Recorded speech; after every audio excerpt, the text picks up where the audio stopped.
Hey there, travel buddies. Today we're heading to downtown Los Angeles as I'm going to show you the 23 things to do here and hopefully keep this video under 10 minutes. So let's do it, shall we? Welcome to Hotels and Cities, the channel that focuses on great places to visit and worthwhile travel destinations for you and your loved ones. Before we jump into our list, don't forget to click that subscribe button and that bell icon to always be updated on all things travel. Now let's get into it. The Broad, a popular new Los Angeles museum, is our first stop. The mirror chambers, enormous tulips, American sign, and larger-than-life table that you can walk below made this museum Instagram-worthy. The museum is free, but you can purchase tickets in advance or wait an hour to get in. The Walt Disney Concert Hall is right across from the Broad. You've undoubtedly driven by this strange architectural feat in downtown Los Angeles several times. I suggest getting out of the automobile, touring Concert Hall, and wandering through the grounds. It's wonderful and you always see something fresh. If you can catch a show there, it's said to offer the best acoustics in Los Angeles. Our third recommendation is the Sky Space in the US Bank Tower. The 70th to 69th floor glass slide of this Los Angeles attraction is unusual. Two open-air viewing decks offer great sunset views. Next up, visit the Union Station next. Blade Runner features Los Angeles' Union Station. It's decades old and a great area to meander about and see the architecture, or take a train outside of Los Angeles. Olvera Street is an amazing cultural heritage site in Los Angeles, located right across from Union Station. Visit the Central Pavilion Museums, one of LA's oldest residences, and Cielito Lindo for taquitos. Olvera Street is great during the Halloween Day of the Dead festivity. Chinatown is a few blocks from Olvera Street, offering a diverse culture. This tiny neighborhood features food, shopping, and interesting architecture. It contains a coin-throwing wishing fountain and Chinese lanterns on numerous streets. The Downtown LA Contemporary Art Museum, MoCA, is my next suggestion. The outdoor lobby's enormous metal artwork is worth seeing alone. Next up is Grand Central Market, that's downtown LA's food mall follows. It's been there for decades, with many unique restaurants coming and going. It's now part of LA's gourmet revolution, featuring the likes of Eggslut, the PB&J Shop, Wexler's Deli, and others, attracting Southern Californians to sample the innovative dishes. They proceed across the street to Bradbury Building, which was also in Blade Runner and is a cool building you can tour during work hours. Go up several of the historic staircases to see the structure from different angles. Following that, let's head on over to Angel's Flight, which is a pretty cool tiny train that can take you about a block up, and it just costs 50 cents to $1, depending on whether you have a Metro Pass or not. You've probably seen this delightful attraction in movies like La La Land, and it's great to have it back open after 5 years. Moving on, I'd recommend the Last Bookshop next. This two-story bookstore is an ancient bank building containing an unbelievable number of books and other great stuff to view. The walkable book tunnel and crime novel-filled bank vault are examples. Now you may stroll and take it all in.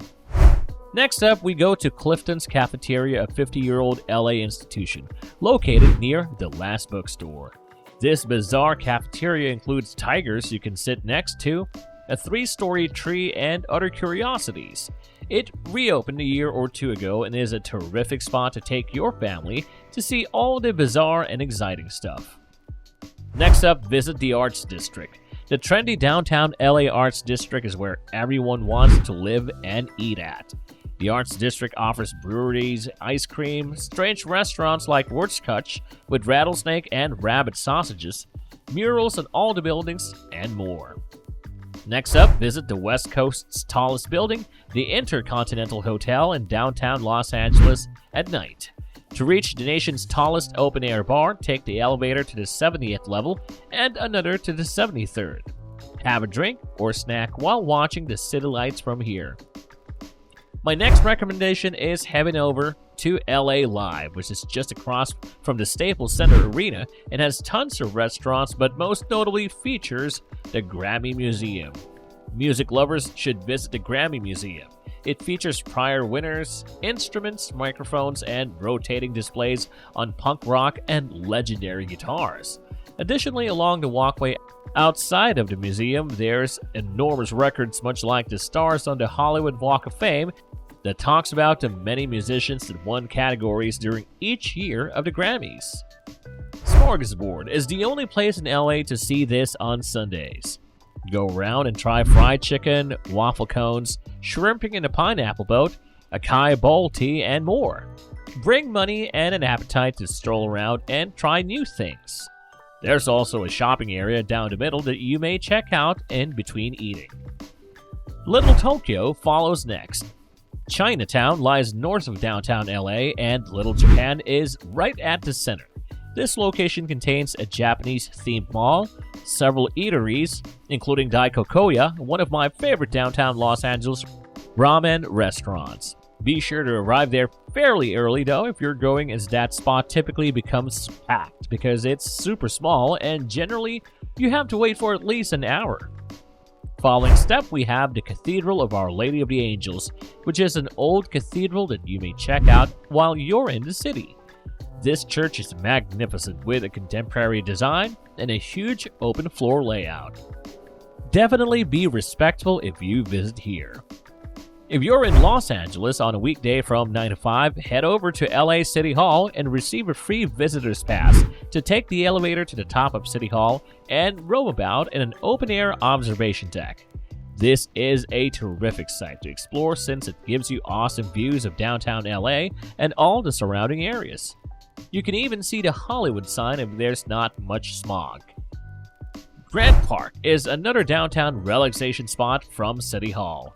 This long, narrow park climbs 3 city blocks to the top. Each location features grass with tables and seats to relax and view City Hall. Children can play at the top of the fountain as well. Next up is Pershing Square, another popular LA public park nearby. Pershing Plaza has an ice rink around Christmas season and is a park for youngsters to play at. Moving on, we go to the LA Library, a great daytime excursion located a block from Pershing Square. They have a really interesting atrium with plenty of unique art in it, and on the second floor, they have a rotunda that you definitely should see to believe. My last 2 suggestions are outside downtown, but is definitely worth visiting. First up, we have Bob Baker Marionette Theater. This theater on the west side of downtown has been functioning for almost 50 years and boasts an excellent marionette puppet show that the whole family will undoubtedly love. It's a lot of fun around the holidays as well, as they often show holiday-themed shows with their varied puppets. And closing our list with my last suggestion is visiting Dodger Stadium when there are no games. On most weekdays, you may drive into Dodger Stadium, visit the corporate store, then stroll out onto the upper deck to eat lunch and see the beauty of the stadium. I'm not a big baseball fan, but being at Dodger Stadium alone was pretty cool.